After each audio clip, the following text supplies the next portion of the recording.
गुजरते वक्त का एक एक पल आपके लिए कितना महत्वपूर्ण है।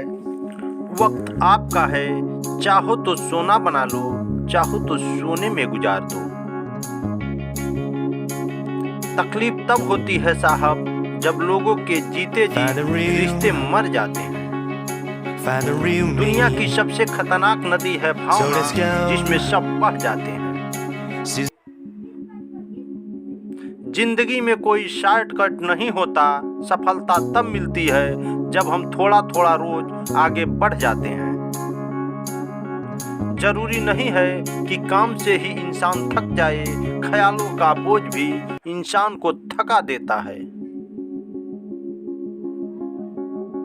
रिश्ते भी इमारत की तरह ही होते हैं, हल्की फुल्की दरारें नजर आए तो उसे तोड़ने से बेहतर मरम्मत करना होता है। शब्द में भी तापमान होता है, यह सुकून भी देता है और जला भी देता है।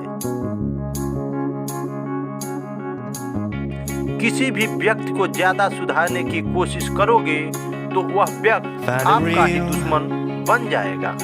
Find the real me. So let's go. कभी खुद से कभी खुदा से फरियाद करते हैं, संडे हो या मंडे आपको याद करते हैं। आप आओ ना आओ, जलाकर राहों में आपके मोहब्बत के हसरतों का चिराग बस आपके आने का इंतजार करते हैं। Please like, share and subscribe.